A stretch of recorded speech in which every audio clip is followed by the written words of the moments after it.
यावर्षी उजनी धरणातील पाणी पातळी खालावल्याने इंदापूर सोलापूर महामार्गावरील इंदापूरपासून 15 किलोमीटर अंतरावर असलेले भीमा नदीतील उजनी धरण जलाशयातील पळसनाथाचे मंदिर पूर्णपणे उघडे पडले आहे. उजनी जलाशयातील पूर्णपणे हेमाडपंथी असलेले सुमारे 45 वर्षाचे हे जुने मंदिर सध्या पर्यटकांना खुणावत असून हे मंदिर पाहण्यासाठी पुणे आणि सोलापूर जिल्ह्यातील पर्यटक गर्दी करत आहेत. पळसनाथाचे हे जुने आणि पुरातन वैभव आणि त्याचा इतिहास साधारणपणे 2002 साली उजळ्यात आला. या मंदिराचे बांधकाम इसवी सन 1157 साली झाले असल्याचा अंदाज व्यक्त करण्यात आला आहे. हेमाडपंथी वास्तुकलेचा उत्तम नमुना असलेल्या या वास्तूचा उल्लेख ज्ञानेश्वरीमध्ये आढळतो. या हेमाडपंथी मंदिराची रचना पूर्णपणे 27 नक्षीदार खांबापासून गेली असल्याचं दिसतं. पाण्याच्या लाटांमुळे काही भाग ढासळला असला तरी अनेक वर्षे हे मंदिर पाण्याच्या लाटांशी झुंज देत आजही दिमाखात उभे आहे.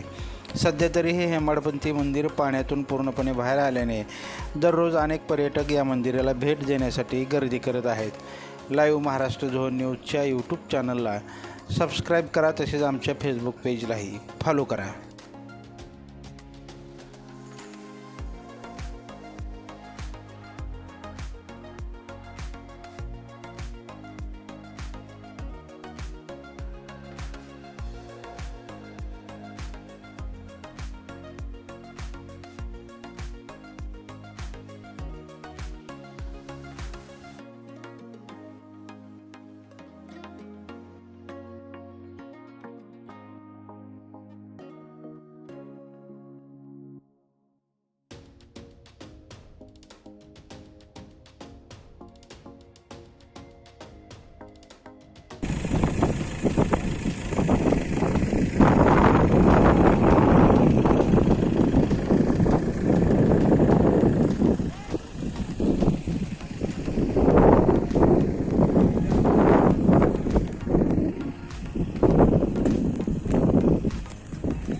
It's